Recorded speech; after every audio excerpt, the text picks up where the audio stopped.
Hello everyone, Jamie Trull here, your favorite CPA and profit strategist. And it's the new year, y'all. When this is coming out, we are in 2024, which is crazy. I have my stylish champagne sweater on to celebrate the new year, and I hope that the new year is starting off great for you. But I do know that the new year brings with it some new challenges, new excitement, new energy, all of the things. And so what I wanted to do for this video, my first video for 2024, is to really talk about the financial impact of the new year, specifically when it comes to your small business. So there are multiple things that we need to keep in mind. There are some do's and don'ts. So I wanted to really go through a beginning of the year checklist because I talk a lot about the things we need to do at the end of the year. I had several different videos around that, but there are also some specific things that we need to be doing and thinking about as we start a new year. So that's really what this video is going to be about. Now, the specific challenge with the new year is that we're doing multiple things at once.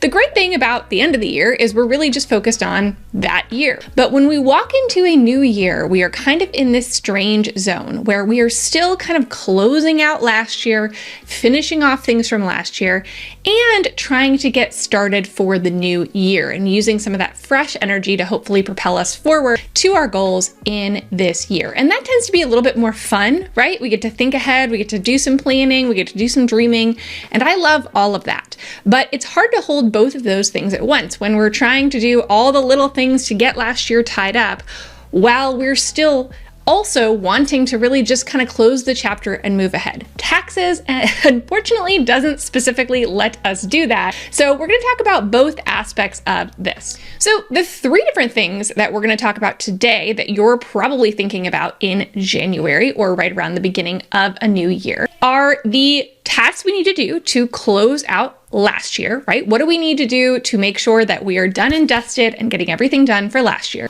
What are the new systems we need to be considering to put into place for the new year? January is a great time for new systems. That could be software systems, or that could just mean new and different ways of doing things, right? More efficient processes, better tracking.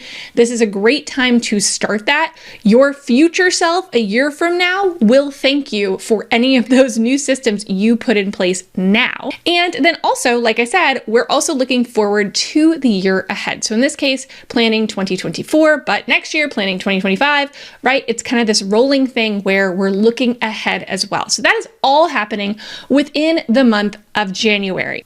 So let's talk about some things we want to make sure we do, and maybe a couple of things that we want to make sure we don't do related to closing out last year, because that's probably the first thing to kind of tie up some of those loose ends.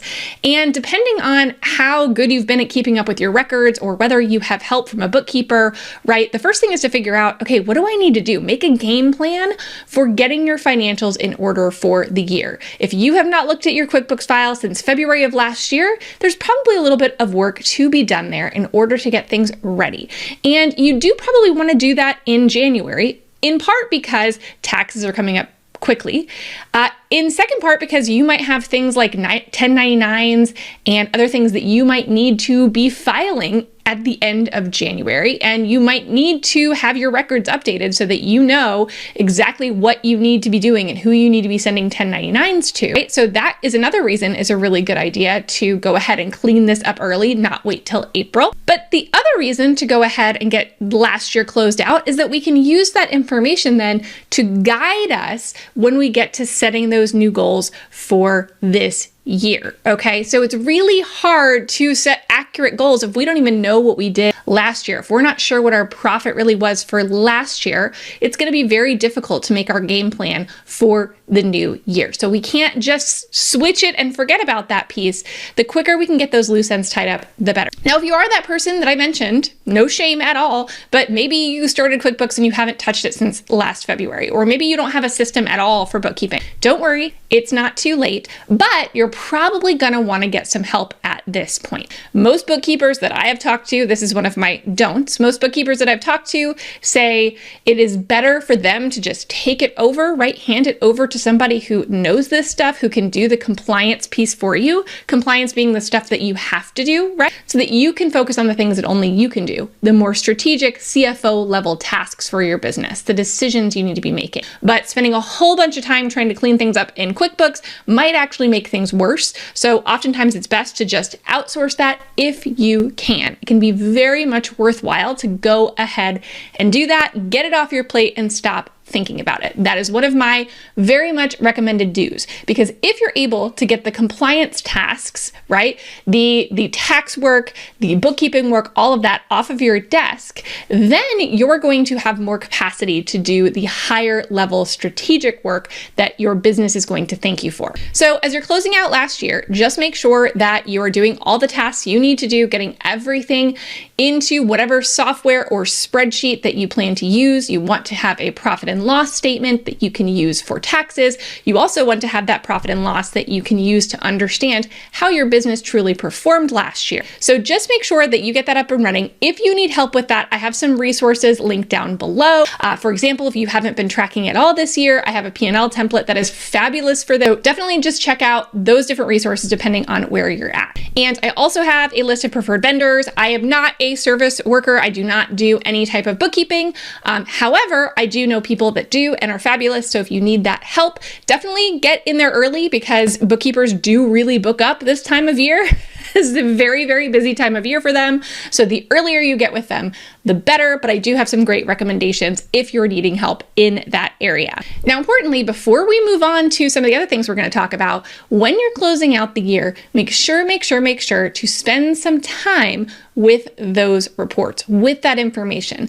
Draw some conclusions. Understand how your sales went. How were the different products or services that you sold? What things were most profitable? If you don't know, how can you figure that out? Those are going to be really, really helpful insights that'll help you in the future. So spend some time in there and make sure to do some comparative review of your P&L. And what that means is looking at a P&L in a vacuum, meaning just looking at one P&L with a whole bunch of lines on it, probably is not super helpful. And you're probably going to say, what is this even telling me? And that's totally fair. But when you are reviewing a P&L comparatively, meaning you are comparing it back to maybe the prior year, or maybe you're looking at a P&L that is every single month of the year next to each other, so you can see kind of the trends month by month, you can make a lot of observations that way. And if anything looks strange, you can go into your QuickBooks or into your spreadsheet and look even more at that to get a better understanding of what was going on there. Those are valuable insights, so don't forget that part. And this is why I'm so big on having people help you with the compliance part, i.e. the categorizing transactions, reconciling bank accounts, all those things we need to do. That is oftentimes best for someone else to do, and then that allows you to have access to the accurate, timely information to be doing a review more from kind of that CFO level, right? You are the chief financial officer of your business. If no one else is, that means it's you. So definitely don't skip that step.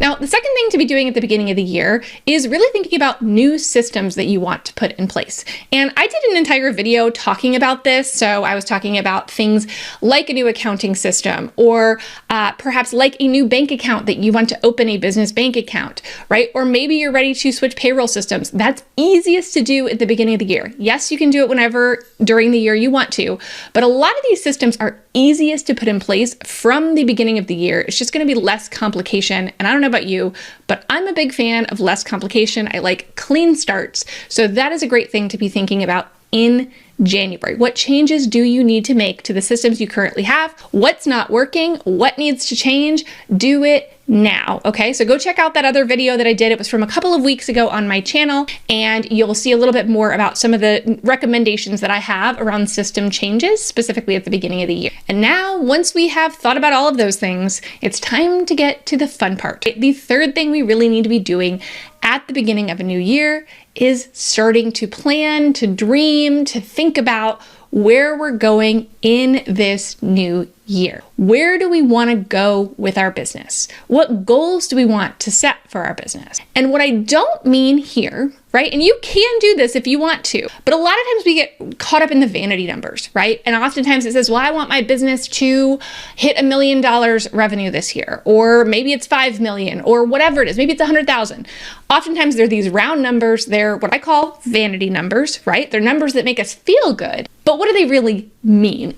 And do we know how we're going to get there? Because we can say all day long, right? I believe in the power of positive thinking. I really do. But we can say it all day long. And if we don't have a plan to make it happen, it's probably not going to happen. Or it's going to take a lot more effort to make happen if we haven't spent that intentional time to plan out how it's going to go. Okay? And importantly, another don't that I have when we're planning for the new year is don't just set goals based on revenue. We want to make sure we're also setting goals based on profit, i.e. the amount of money left in your business at the end of the day, right? After you've paid out all your expenses. Because we can have $1 million business, but if it took us $1.1 million in expenses to get there, guess what? We don't actually have $1 million business. So that's really important. I know tons of $1 million business owners who barely feel like they're making a living because they're not taking that home. So don't get caught up in those top line numbers. Don't get caught up in setting these big giant goals, but not really having a clue how you're going to get there efficiently. Set goals on profit and also make sure you understand what that means. How many of what things do you need to sell at what prices in order to hit that? How are you going to do it? What quarters do you need to hit these revenues? Do you have certain quarters that are bigger than others? Maybe your business is a little bit seasonal, right?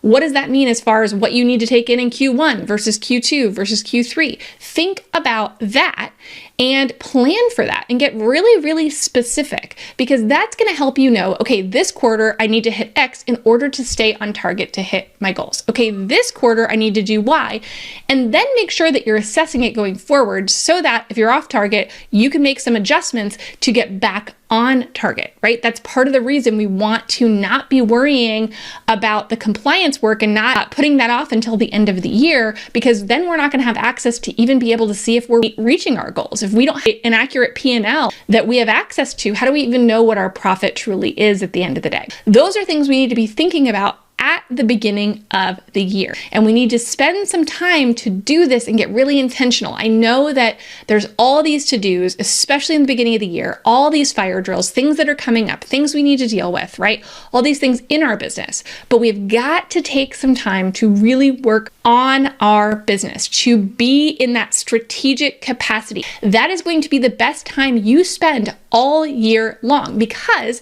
it's going to keep you from spinning your wheels. If you don't spend that time up front, you're going to end up expending way more energy throughout the year and potentially be less likely to meet your goals even after spending more energy.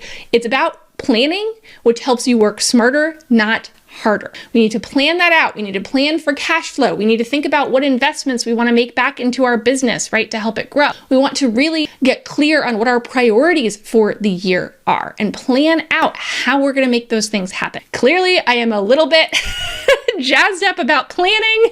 This is what happens to me in January every year. I love this stuff. Definitely go grab. I have an annual planner. It's totally free. JamieTrull.com/annual planner. It's for businesses specifically, and it's to help you review last year and then make that plan for this coming year.